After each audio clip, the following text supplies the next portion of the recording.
Our district has been moving forward with a lot of technology-based education, and that includes laptops, iPads, iPods, and it's expanding even more so with document cameras and clicker devices, so that kids can kind of take tests on handheld devices and stuff like that. And it's beginning to get like where almost every classroom can have their own set of technology. I watch every year some of the kids that really struggle to be connected to what we do, that's more, I guess, traditional classroom stuff.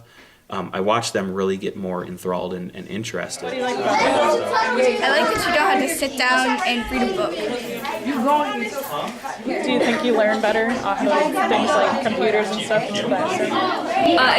Sometimes it can make it a lot easier because your hand can get kind of tired of like writing, but it can also make it harder because if your computer crashes or something and you forget to save, you can lose like an entire paper. Anyways, so whether they're on the computers or whether we're reading out of a book or whether we're doing a class lecture, no matter how information is being delivered to them, good teaching interacts with them regularly anyways. But you know, when you think about it, so many kids are on Facebook, they're on YouTube, they're embracing this world of technology. They're doing messaging and chats, and they're texting each other. So when you can meet them at that level, they actually have a tendency to connect to you. So you still are getting that interaction, that face-to-face interaction, and you're able to communicate with your students on a normal, regular, old school method, I guess.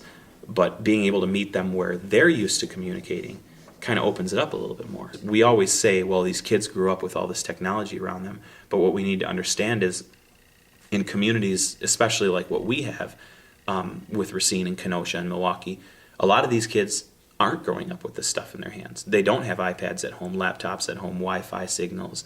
When they see technology, it is at school.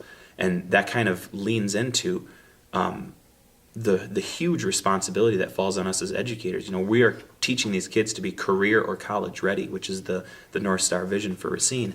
Well, what happens if we never teach them how to use a computer? That's not career or college ready.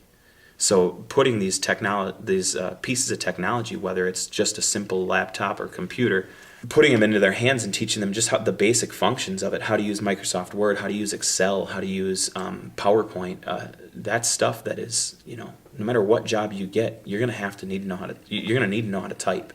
You're going to need to know how to do a basic PowerPoint, Excel spreadsheet, anything. So it is our responsibility, and every single child needs to have something in their hand that is theirs to use. I think there's a lot of people out there who believe in this, and I think that a lot of parents and taxpayers probably want to see this happen. I just love to see some more communication between the school district and the community, because we are all working together towards one goal. I feel like if the district knew how much support there was in the community for progressive things like this, we probably would have done this years ago.